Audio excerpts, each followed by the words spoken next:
We're staying in our reusing content.dwg file, and as you can see, we've still got our hinge, our bolt, and our keyhole available, but they're now exploded into their original lines, arcs, circles, etc. Make sure that you've got no groups as well. Just jump into the groups panel, go to Group Manager. You can see there's no groups in there that are left over from the previous video. Click on OK there like so. Now, what we're going to look at is creating blocks. So these are all made up of individual AutoCAD objects at the moment. So what we're going to do, we're going to create a block of each of these. We're going to create a block for the hinge, a block for the bolt, and a block for the keyhole. And it's very easy to do, but there's a little trick involved. We're going to select all of the objects using either a crossing or window selection. We're then going to go to the layer drop down on the layers panel on the home tab and put them all on layer 0 and then hit escape to deselect them. Now you're probably thinking, why has he done that? Well, when you're creating blocks in AutoCAD, it's always a good idea to create your block on layer 0. That way, when you bring the block into the drawing later and reuse the design content, it'll come in on the current drafting layer. So we're going to work from left to right. So let's work with our hinge. So now I make sure that I'm on the hinge layer. That's the current drafting layer. And I now need to create my block. Now I can do this in two ways. I can go from the Home tab on the ribbon and use the block panel here, and there's Create Block there.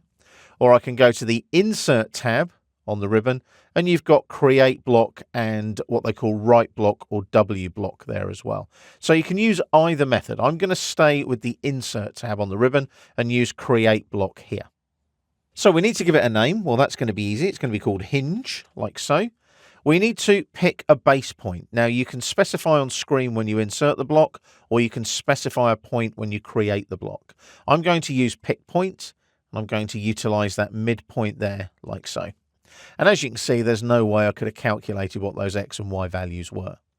Now, all of these blocks are in millimeters. You do not want to open them in the block editor, so make sure that's unticked. We're going to select the objects now. So I click on Select Objects, and I just literally, little crossing selection like that, making sure I've got all of the objects that make up the hinge, and press Enter. We now get a little preview just here as well, and we want to make sure that we are converting the objects to a block. We're not going to delete the objects, we're not going to retain the objects, we're converting to a block. Behavior, it's not going to be annotative. However, you do want to scale uniformly and allow exploding. The reason being is it will then scale uniformly in the X and Y direction, and if you allow exploding, you can explode the block and perhaps create a slightly different block and name it as a different block in your block definitions later. You can also give it a text description in the text box if you wish. When I click on OK, you'll see that that's gone yellow on that particular layer, the hinge layer. And when I select it now, you can see it's all one object with one grip, which is the insertion point for my block.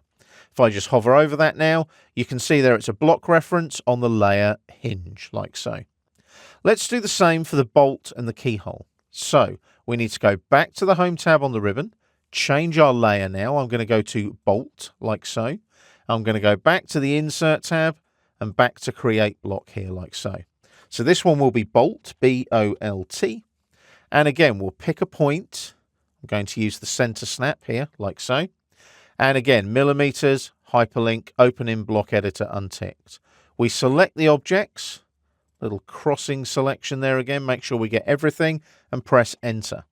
Convert to block is selected. We've got our little preview. I'm going to make sure it's not annotative, but I am going to scale uniformly and allow exploding. When I click on OK now, you can see when I hover over that now, again, it's a block reference and it's on the layer bolt, like so. Let's do the keyhole last but not least. Home tab on the ribbon, go to the layer drop down and select keyhole as the current drafting layer.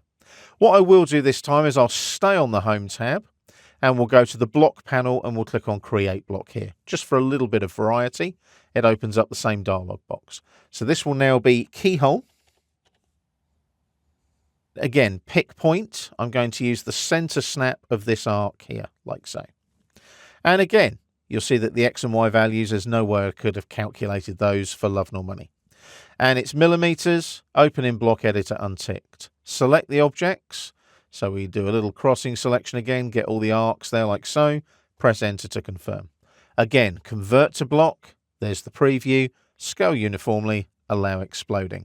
Click on OK, and we've now got another block there. If I click on it, you can see it's only got the one grip, the insertion point, and it's on the layer Keyhole. So what we've done there now is we've created these blocks. And what I'm going to do now is just pan across to the left, like so. And what I can do now is if I want to insert these blocks into the drawing, they're now stored in this DWG file. And what we're going to do now is just insert them as blocks. It's very quick and easy. Now, I can do this in two ways. Like I showed you before, I can go to the Insert tab on the ribbon, and you'll notice I've got Insert Block there. I can also go to the Home tab on the ribbon, and I've got Insert Block on the block panel there. Doesn't matter which one you use. Click on this little fly out here like so, and there's my hinge. So I click on Hinge, bring it in, but it's on the wrong layer. Just hit Escape for a moment. You need to make sure that you're on the right drafting layer. We need Hinge like that. Then we go to Hinge, and it comes in on the current drafting layer, like so. Let's do the same again. Change the layer now to Bolt. Click on Insert here. There's our bolt. We'll bring that one in as well. And again, change the layer again. So the current drafting layer is now Keyhole. So when I bring in that Keyhole block, it adopts the current drafting layer. And you can see we've replicated what we've already got over here. We're reusing our design content by creating blocks to drop them into our drawings in AutoCAD.